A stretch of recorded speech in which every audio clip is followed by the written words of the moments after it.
मैंने पहले भी कहा था, यहाँ आके जो बागेश्वर धाम सरकार की दिव्यता मैंने अनुभव की, जो दिव्यता है उनके पूरे व्यक्तित्व में, बिल्कुल किसी को भी बांध देती है, बिल्कुल अंदर तक, हृदय तक पहुँचती है। सो बहुत ही आनंद रहा मैं पिछली बार भी, और एक यही वजह है कि मुंबई से बागेश्वर धाम खींचता है, यहाँ के हनुमान जी खींचते हैं, यहाँ के सरकार खींचते हैं। वो पावर है जिसकी वजह से भागा भागा चला है, और मिस ना हो जाए इसके लिए हर तरह की कोशिशें की और यहाँ आए। और मैं ये अपना सौभाग्य मानता हूँ कि बागेश्वर धाम के हनुमान बाबा ने हमको अपने चरणों में छोटी सी जगह दे दी है। वो मैंने महसूस की है, एकदम कनेक्शन मैं महसूस करता हूँ उनके सामने आते ही। ये बड़ी बात है, सब जगह ऐसा नहीं होता। तो उसके बाद सरकार ने आशीर्वाद दे दिया है, उनका विशेष प्यार मुझे मिल रहा है। इससे बड़ी अनुभूति और नहीं हो सकती। इसके पीछे एक छोटी सी बात और भी है। यहाँ आके जो मैंने आनंद महसूस किया है, मतलब बहुत ही अंदर तक जो आनंद महसूस किया है, वो उस श्रेणी में रख सकता हूँ मैं कि हृदय के एक कोने में जहाँ ऐसा लगता है कि कुछ अतृप्ति रह गई। हर एक के बड़े बड़े जिन्होंने खूब बड़ी उपलब्धियाँ हासिल की हैं, उनको भी ऐसा लगता है कि यार ये सब तो हो गया, लेकिन ये नहीं रहा, ये नहीं हो पाया, ये नहीं हो पाया। यहाँ जो मैंने आनंद महसूस किया है, वो अतृप्ति खत्म हो गई। अब मेरे पास, मतलब मेरे दिल में, हृदय में, मेरी भावनाओं में कहीं भी ऐसी अतृप्ति नहीं रह गई है यहाँ आने के बाद, जिसके लिए मैं छटपटाऊँ, जिसके लिए मैं असंतोष रहे मेरे मन में, मेरे व्यक्तित्व। इस महाकुंभ आयोजन को लेकर क्या कहना चाहते हैं? बुंदेलखंड के लिए ये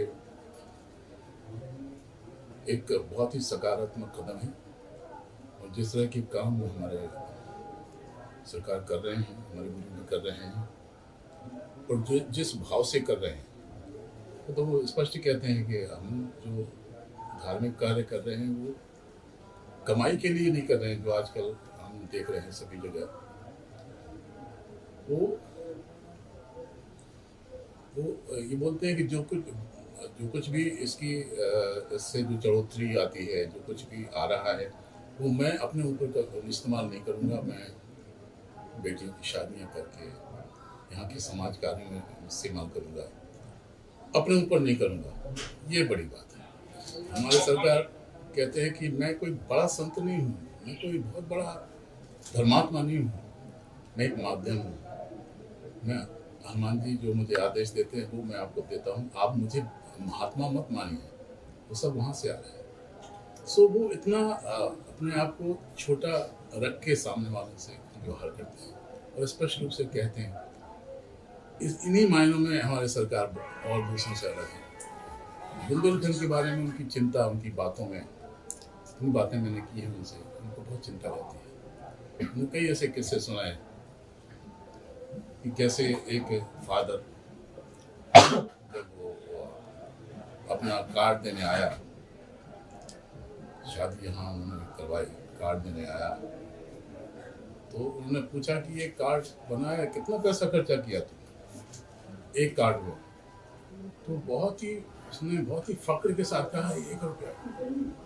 मतलब हमारे यहाँ बुंदेलखंड में एक व्यक्ति के लिए 1 रुपया बहुत बड़ी चीज़ है। और ये कहते थे कि द्रवित हो गए, मैं भी द्रवित हो गया एकदम से, ऐसे एकदम आंखों में पानी आ गया। तो इतनी चिंता है उनको, और वो अपनी बातों में कहते भी कि हमें बुंदेलखंड के लिए कुछ करना है। आपको इस धाम की जानकारी कैसे लगी, कैसे आप इस धाम से जुड़े? इस धाम की जानकारी मुझे पहले नहीं थी। मेरे भतीजे के बेटे हैं, आप कैमरा घुमाएं तो ये बैठे हैं, इनकी वजह से मुझे बागेश्वर धाम की सूचना मिली, यहाँ की महत्ता के बारे में मुझे पता लगा, यहाँ का महत्व मैंने समझा, कुछ वीडियोस इन्होंने दिखाए, मैंने देखे। मुझे बिलीव नहीं आया कि ऐसा भी हो सकता है कि कोई किसी में इतनी सिद्धि भी हो सकती है कि वो आपके मन को पढ़ सके कि आपके मन में क्या चल रहा है, उसको शब्दों में बयां कर सके। वो आपके घर में प्रवेश कर जाए, आपके घर की स्थिति देख के हमको बता दे कि आपके घर में ये हो रहा है, आपके घर में ये है, आपके घर में ये फोटो लगा है, आपके पिताजी का ये नाम है, आपकी नातिन का ये नाम है। ये सब बहुत ही अद्भुत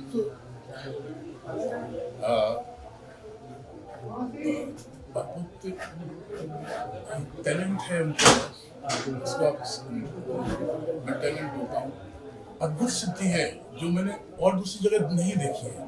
इसी वजह से मैं एकदम से इनसे जुड़ गया। आप गुरुदेव की किस बात को लेकर, उनकी शक्तियों को लेकर या धाम के चमत्कार को लेकर किससे जुड़ते हैं? मैं तो बता रहा हूँ, ये सब जब मैंने देखा, उनके विचार जाने, अपने एरिया के लिए, अपनी भूमि के लिए उनकी चिंता देखी, उनकी सिद्धियों की ताकत देखी, मुझे कहीं नहीं दिखाई दी। इस सब चीज़ों ने मुझे उनकी तरफ आकर्षित किया और मैं ऐसे जुड़ा हूँ कि मुझे नहीं लगता कि अब जिंदगी में यहाँ से छूट पाऊंगा। गोविंद जी, एक दूसरा क्वेश्चन है कि जिस तरीके से देखा जा रहा है फिल्मी चकाचौंध के चलते यूथ अध्यात्म से दूर होता है, उसको जोड़ने के लिए क्या प्रयास किए जाएंगे फिल्म इंडस्ट्रीज में, या कुछ ऐसा मैसेज देना चाहेंगे आप? ये कितना बड़ा प्रयास है। ये चीज़ें हैं जो हमारे यूथ को आध्यात्मिक तरफ लेके जाएंगी।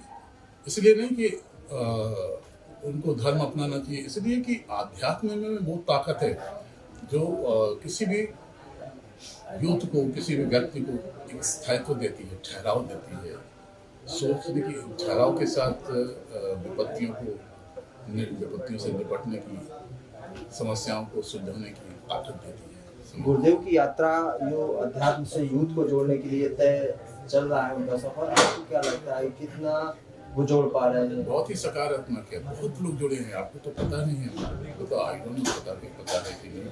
चेन्नई, बॉम्बे, जहाँ जगह जहाँ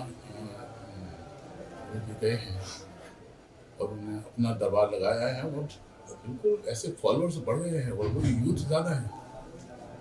तो निश्चित तौर से ये माना जाए जो गुरुदेव की यात्रा है कि बुंदेलखंड और दूसरा अध्यात्म से यूथ को जोड़ने का, ये निश्चित तौर से कहीं ना कहीं कारगर साबित होता है।